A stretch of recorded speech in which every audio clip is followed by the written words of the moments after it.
This is Killer Innovations, a show about ideas, creativity, and how you can innovate. Welcome to the Innovator's Garage, where you learn to create your next game-changing killer innovation. Welcome to Killer Innovations. I'm your host, Phil McKinney. We are back here in the studio. One of the questions that I've gotten via email here recently was about innovation leadership. Now, I've been writing a series over the last, 6 months or so over on my blog over at philmckinney.com. But one of the things I didn't cover, and one of the readers and listeners pointed this out to me, was what are some hacks that I have used throughout my career in the leadership space that others could apply if they're stepping into a leadership role or you are struggling in a leadership role when it comes to innovation. Now, there's leadership, whether you're a manager of a department, you're leading a team, you are running a larger organization, or you're the CEO. Now, there's basic leadership and leadership skills, and then there's leadership skills related specifically to innovation. If your responsibility is to build a team, run an organization, or lead an entire company, or NGO or government organization around innovation, what are some of those hacks that you can apply to that role? Now, I'm not going to sugarcoat this. Being in the innovation leadership space for innovation is hard. It'll be the hardest thing you have ever done. So, tighten that belt, pull up your socks. This is hard. So don't sugarcoat it. It's not all the glory of, big product announcements or services launches and big revenue. And this is hard work. But there are some fundamental things that you need to have in place, that you need to kind of build up your leadership abilities around when it comes specifically to innovation. And I'm going to share with you 5 innovation leadership hacks or steps or fundamental elements or whatever you want to call them. I'm calling them innovation leadership hacks that you should have in place if you're going to be a top-notch leader when it comes to innovation. Now, this is different than what I've said in the past about what is a chief innovation officer. Now, in some cases, the chief innovation officer may or may not be the person over leading the innovation teams. This is truly nuts and bolts leadership around innovation. So what's number one? Number one for me is absolutely foundation. If you do not have this, do not start. Do not pass go. Do not collect $200. Don't even think about it. And that is, you have to create a foundation of integrity and transparency.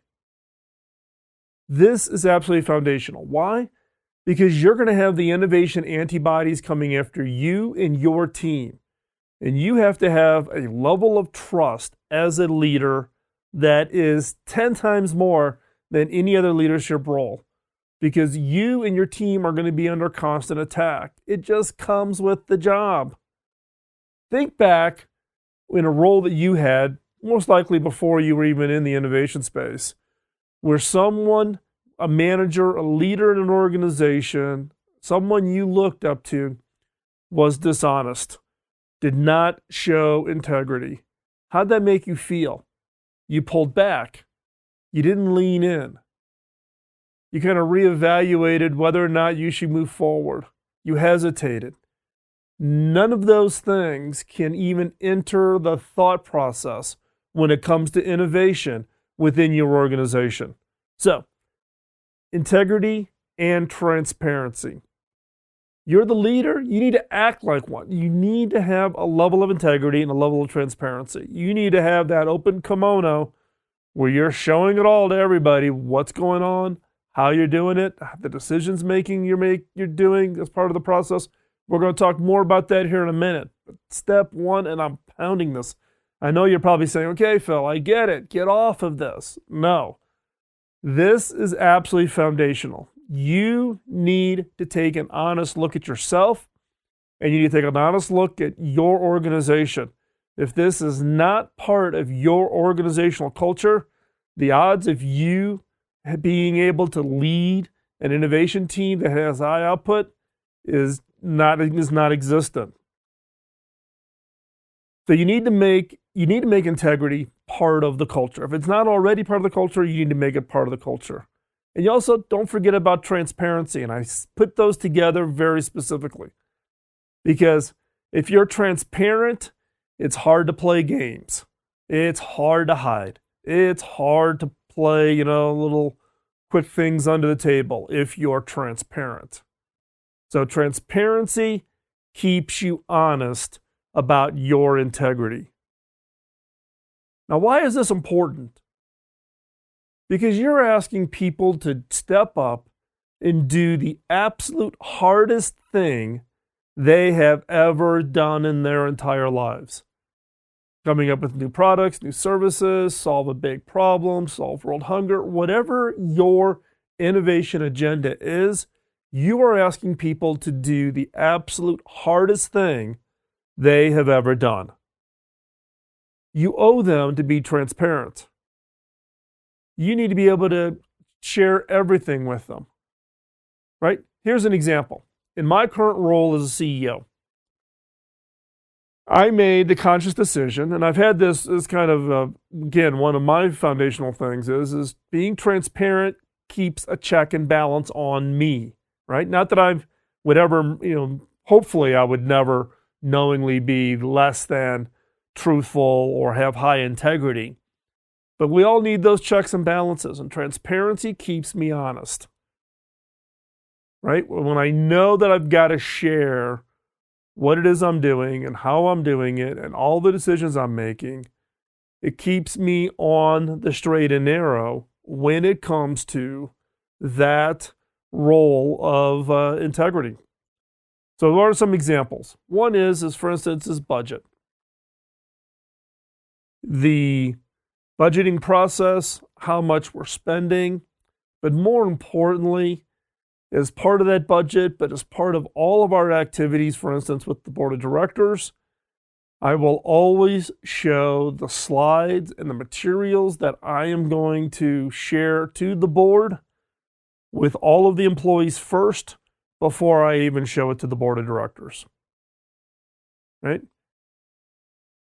So there's no hidden agenda. I'm not saying one thing to the board and saying another thing to the employees and kind of playing a little quick and loose, by manipulating both ends. Anything and everything that I will present and talk about, I'll review the slides, but in some cases, if the slides aren't quite ready, I'll walk the entire employee base through the topics and what it is I'm going to say and all the little touchy, tricky issues with all of the employees in an all-hands meeting before I share it with the board. Now, this has been a little bit of an eye-opener. I've done it with teams, but doing it with an entire organization, all levels, from the receptionist at the front desk to the finance people to HR to engineering to you name it, the entire organization. What's been pleasantly surprising is that we have never had a leak. The information that I've shared in the all hands, I've never seen it leaked outside of the organization.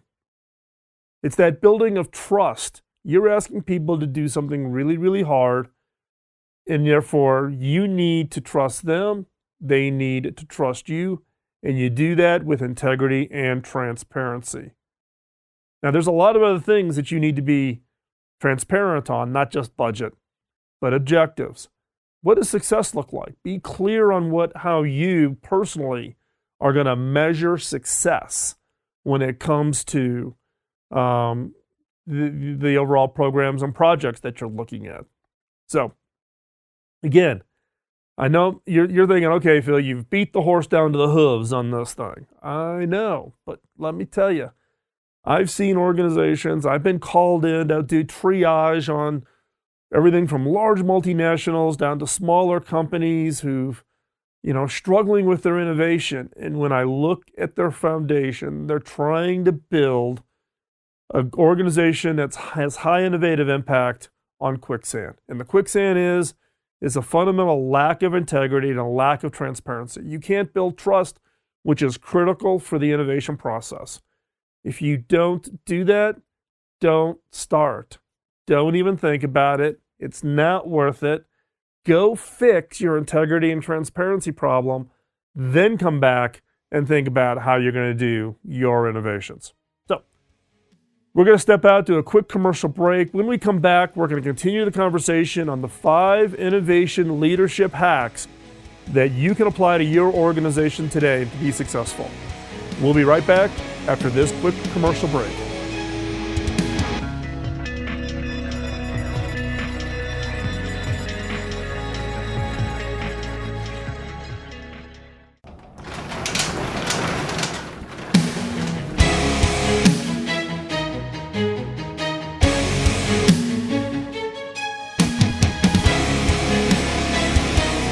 This is Killer Innovations, a show about ideas, creativity, and how you can innovate.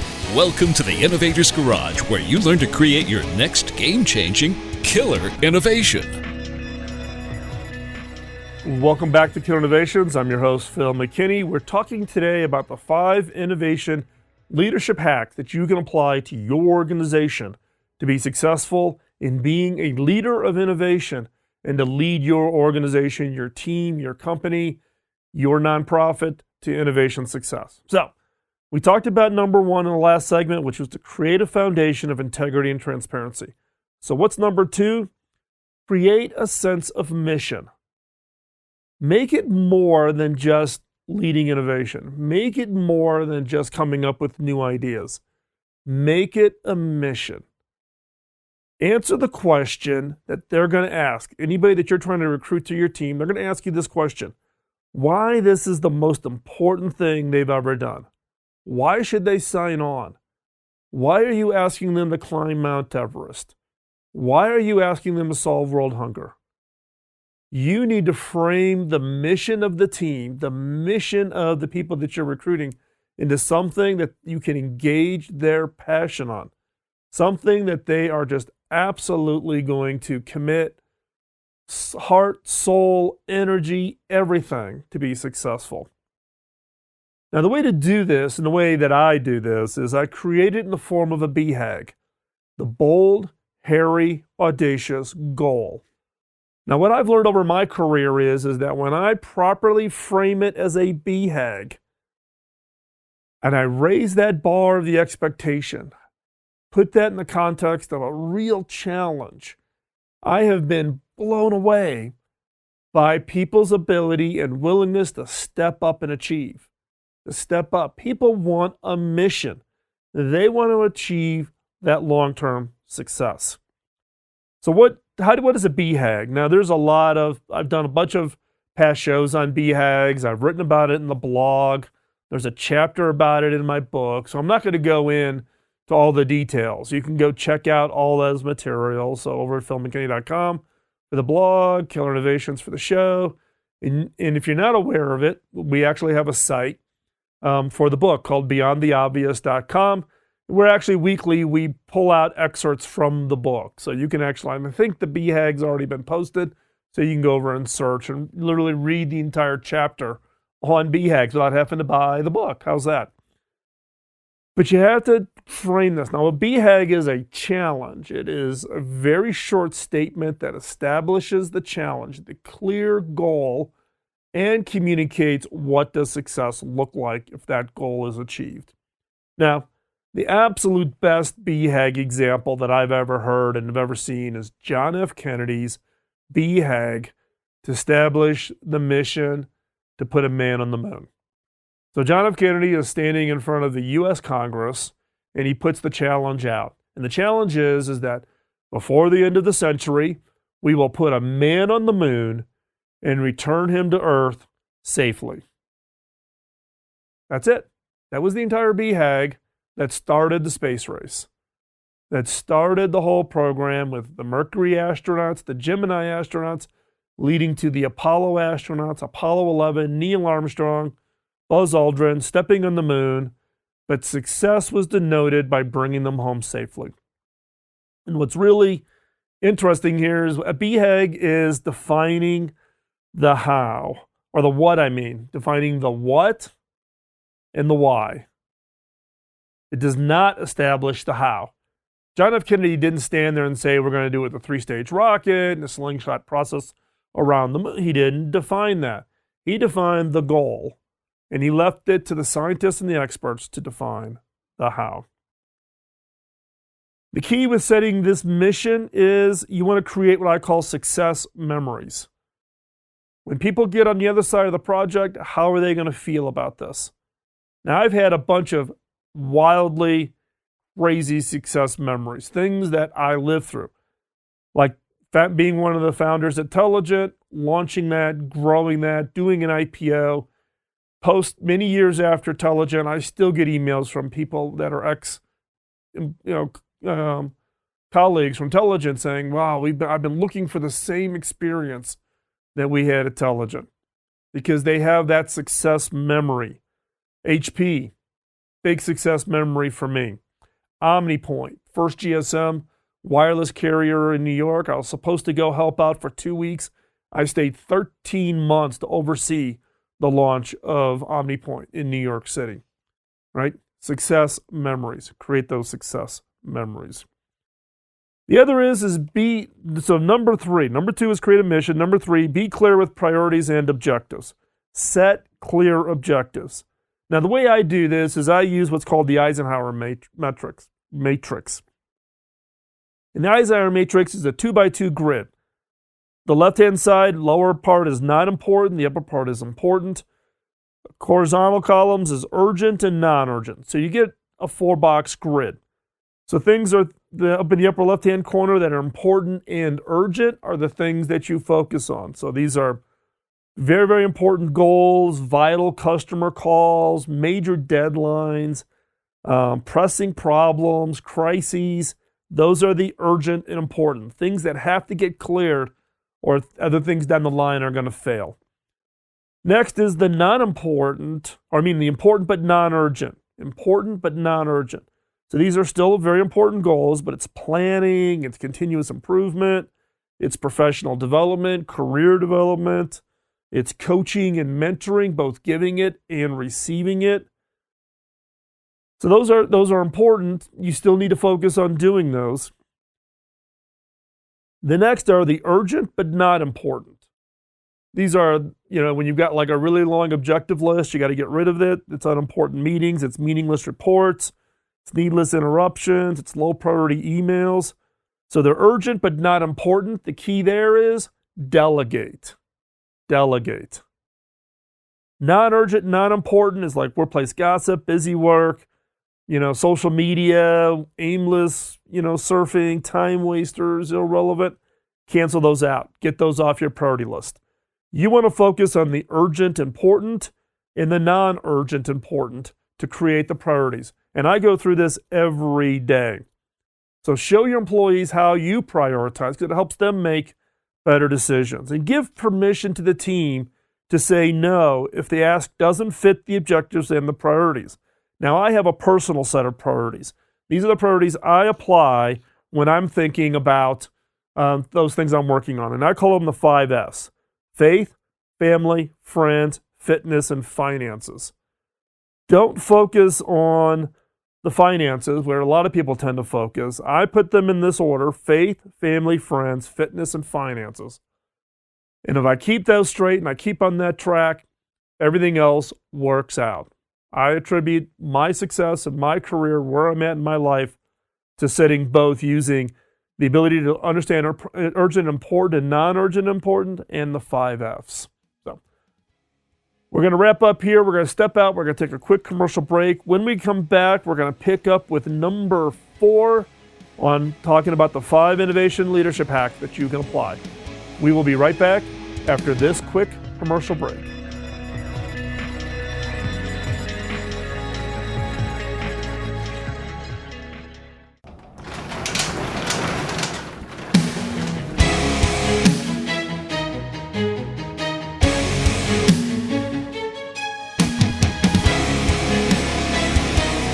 This is Killer Innovations, a show about ideas, creativity, and how you can innovate. Welcome to the Innovator's Garage, where you learn to create your next game-changing killer innovation. Before we hop back into this segment, I want to thank our sponsor this week, which is Zoom. Now, Zoom delivers flawless video, clear audio, and one of the best sharing environments when you want to collaborate with your teams. Now, this is not a tool just for innovation or innovators. It's a tool that broadly brings your teams closer together, better execution, better relationships. And let me tell you, I've been using Zoom for the last year, more than a year now, and I use it every day. I have multiple meetings per day in Zoom. I live in Zoom, and my team lives in Zoom. My team is scattered out all over the world, and it's the best tool that I have found. Now, I've tried them all, and Zoom is that first tool that just basically just works. It works every time. It's easy to use, and the audio and the video and the sharing, collaboration is second to none. And I'm not just the one that thinks so. Gartner recently awarded Zoom the leader in the Magic Quadrant for web conferencing. So whatever web conferencing tool you use, if you're not trying out Zoom, step on over and try it out. We have a free account for you. Now, this free account will allow you to meet up with 50 video participants. So try it out. Hop on over to killerinnovations.com/Zoom. Check it out. You can get that free account. And trust me, you will not be disappointed. So let's pick up where we're at. We're talking about those 5 hacks for innovation leadership, the hacks that you can apply today to your leadership role and therefore creating a better team that can have a better shot at executing. So what's number 4? Let others be the hero. Let others be the hero. Yes, you may be appointed the leader of an innovation team, or you're going to head up innovation within an organization. Put the spotlight on others. You don't need to be the one. It's not about you. It's about the impact that your team has. Don't let your ego get in the way. This is hard. When you've been tagged, you are been knighted as the innovation guy or gal for your organization or for your team, and given the importance of innovation, we all think, wow, they see me as a big innovator. Wow, this is great. No. You may have good leadership skills. You may not even be the best person with coming up with the raw ideas, but maybe you're a better person at translating those ideas. You may be good at executing. Whatever the reason is why you are in the role you're in, innovation is a team sport. It is not about you. So go in what I call with a humble servant leadership attitude. Go in, be humble, be a servant leader. Your role is to make members on your team better. It's not about you getting credit. It's not about you getting the accolades. It's not about you getting press articles or interviews or whatever. Now, warning, teams will be or may be suspicious. You come in with this humble attitude, be careful, don't try to fake it, because members on your team will sniff that out. And also, you have to understand where your team members have come from in the past with people who tried to use kind of a humble attitude as manipulation. So you have to earn that trust. Put other people in front. Highlight the success of the team. Highlight the success of the organization. Again, your role is to help them succeed, not for you to get that next promotion, that next bonus, that next raise. As I shared in the last, number 3, we talked about priorities. All right, so I use the Eisenhower matrix as a way to look at every day for the priorities I need to work on. What is it I need to work on? What is it I need to delegate? What is it I need to delete, get rid of? No value, don't do it. If you keep your priorities straight, if you're working on the right things, but you also have your personal priorities. In my case, the 5 Fs. If I keep both of those in sync, everything else tends to work out. Keep your priorities straight. Your priority's not about you. Let others be that hero. Now, I'm going to be the first to admit that this is probably the hardest one I struggled with, particularly younger in my career where I had some wild early successes, which I'm going to attribute to luck rather than any skills or abilities on my part. But that ultimately allowed me to be promoted very, very rapidly at a very, very young age. And I found myself in a situation where I was a director or a VP in organizations where I had people reporting to me that were twice my age. And it's very intimidating. I had a little bit of imposter syndrome challenges, and we've talked about that in a previous show and the challenges that causes when you're leading innovation teams, trying to create high impact, new ideas, new products, new kinds of services. So you have to keep the priority straight. You can't let your ego get in charge, right? In the early days, I was on the cover of magazines. I was on, had a write-up, and, this is going to be late, I'm going to say late 80s, 1989, 1990. If you can find an issue of this particular Business Week, you'll find a profile of me in Business Week in 1990. So what, 27 years ago? So, that was very early in my career. I had some big successes, and I kind of let it go to my head. And I suffered for it. I had a harder time trying to recreate those successes because I thought it was about me versus the team. So don't let that happen, okay? And number 5, we talked about number 4, which is let others be the hero. Number 5, accept the radicals. Hire and accept radicals into your organization. What do I mean by radicals? Those people who just challenge the status quo, who don't operate the same way the others do. They're not afraid to ask the tough questions. Now, my personal secret is when I go into an organization is I find the radicals that others want to get rid of. Most managers will not tolerate radicals. They will want to bounce them out of the organization.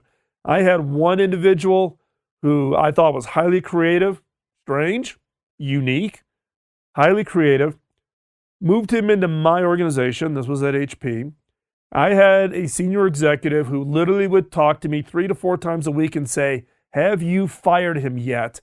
And my answer was no, and I protected him. And I encouraged them. And then when this particular individual wanted to leave, he left. He became one of the founders of one of the top mobile game companies in the world. He's worth 10 times my personal net worth. Easily 10 times my personal net worth. This guy, if I told you his name, you would know who he was. Great guy, but he's a radical. We need radicals. You need radicals on your innovation team. But be prepared. These are going to challenge you. You need to be open to criticism. You need to be open to being asked the really hard questions. And they're not shy about doing this in public. They will do it out in public in front of all the other employees in an all-hands meeting. You need to accept the radicals. Why radicals? Why? Well, they look at problems and opportunities in ways that nobody else does. They're not stuck in the mold of a typical employee. Now, they may have bounced around. They may have gotten fired. You can't identify radicals. You can't discount radicals simply because of what's on their resume. But radicals are the fuel to your organization. They are the fundamental fuel that will kickstart and get your organization, particularly your innovation teams, to go off and challenge. And you need to nurture these radicals. Now, you need to coach them. And, in many cases, particularly this individual that I told you about earlier, great guy, still stay in contact with him. He's had phenomenal career success, unbelievable career success, right? But after he came into my organization, I kept him away from the ultimate high-level senior executives because it was just oil and water. Now, I could deal with it because I saw the value of what he had, but I also protected him. You need to nurture them. You need to encourage them. So again, In this segment, we talked about let others be the hero. Number 5 was accept the radicals. So we're going to step out. We're going to take another quick commercial break. And when we come back, I've got some closing thoughts on these 5 hacks, what you need to do next to really bring those forward for your career success as an innovation leader. So don't go anywhere.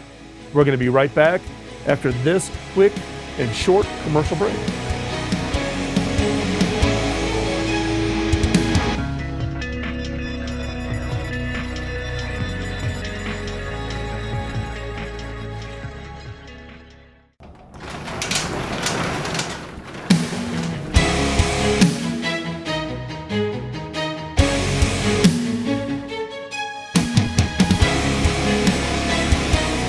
This is Killer Innovations, a show about ideas, creativity, and how you can innovate. Welcome to the Innovator's Garage, where you learn to create your next game-changing killer innovation. Welcome back. In today's show, we're talking about the 5 hacks that I've used as an innovation leader. And these have been learned by me with lots of scars, right? Such as put others first. It's not about you. Check your ego. As I shared early in my career, I didn't heed that. Nobody gave me that advice, and I suffer.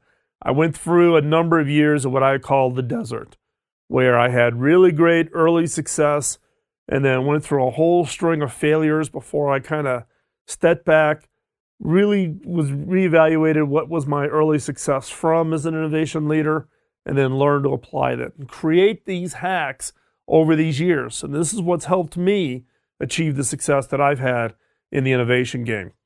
Now, I'm sure I could come up with more. I just did 5. I'm probably sure there's probably 15 if I really kind of deconstructed everything behind the scenes. But I think these are the 5 that you can get your arms around, that you can easily apply today to your day-to-day life. Now, you need to find your own hacks. You need to look back at your own success, derive your own hacks, and come up with kind of your own set of rules of how you operate.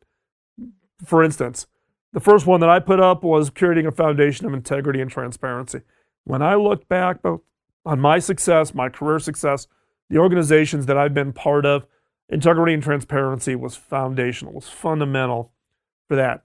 Find your own hacks and apply those. Create those, live by them, change them, adjust them if you need to. But create a foundation that you build everything else on top of. Because guess what? Innovation is incredibly hard. The antibodies are going to come out and attack you. If you don't have a solid foundation to which to ground yourself, then you're just going to get whipsawed around as you get beat up and pounded on by the innovation antibodies. So again, let's review. The 5 hacks I shared with you today. Number 1, create a foundation of integrity and transparency. That is absolutely foundational. Number 2, create a sense of mission. Make this more than just coming up with a new product or new services or whatever this innovation leadership role in a team you're building or have underneath you. Make it a sense of mission. Create the passion that's far beyond. So look at BHAGs or other ways to encourage or define the mission. Number 3, be clear with priorities and objectives. I use the Eisenhower metrics in order to understand my priorities for the day. I set clear objectives and clear measurements on what constitutes success for my teams. And I have a personal set of priorities that I rank everything else against, which is the 5 F's. Number 4, let others be the hero. Check your ego at the door. Encourage your team members to check their ego at the door. Innovation's a team sport. It's about the team output, not any one individual.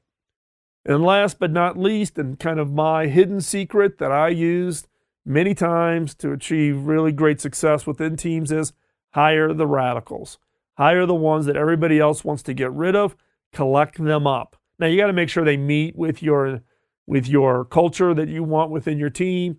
They bring the skill sets, but don't discount somebody just because they're willing to challenge the status quo. Most managers want to kind of keep everything nice and smooth and moving clearly. Hiring the radicals to really challenge you, that is a great way to do it. So hopefully those you'll find helpful that you can apply today to your organization and to your team. I want to thank you for taking the time out of your busy schedule and joining us today. If you have any questions, please go ahead, drop me a note at phil@killerinnovations.com. As you're listening to this show, I'm on the road traveling, so I may be a few days late getting back to you and replies on the email address, but that's a direct email to me. It doesn't get filtered by anybody. So drop me a note, phil@killerinnovations.com. You can also find the show notes over at killerinnovations.com with links to other resources and information, etc.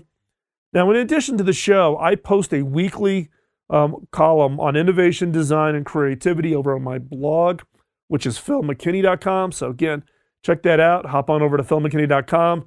Long history. That blog has been up and running since 1996. Yes, 1996. Now, I don't have all the articles back to 1996. I was smart enough to get rid of some of the older stuff, but you can check it out. Again, I post every week. I might miss 1 week every once in a while if I'm traveling really crazily. But the blog is where I go into a little bit longer detail around very specific subjects. You can go search for any topic such as leadership or killer questions or whatever you're particularly interested in. I would also invite you to follow me on Twitter, Facebook, LinkedIn, Instagram.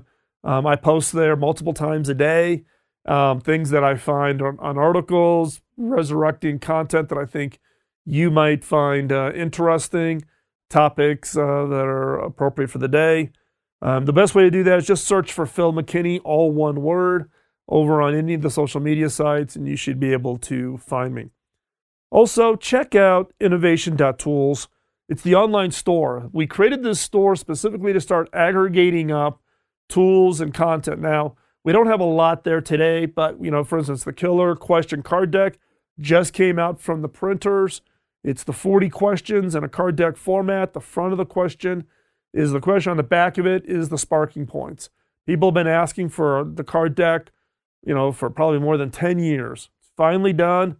Thanks to Seth Taylor, the team at Stoshin, who did the design work on it and oversaw the printing. They look great. They're selling really well. So appreciate that. And again, the proceeds, that any profits left over that I get, I donate to the charities, hackingautism.org and Pioneer Education, which is a school my wife and I are building in Africa. So, can I ask one favor? Can you write a review over on iTunes or wherever you get your podcasts? It's a big help. It only takes 15 seconds.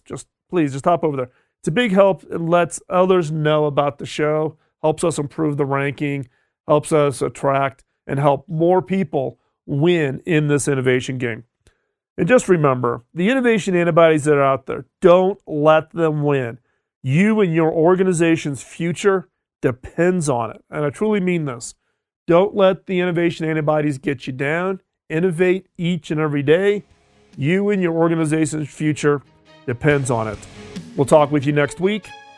Bye-bye.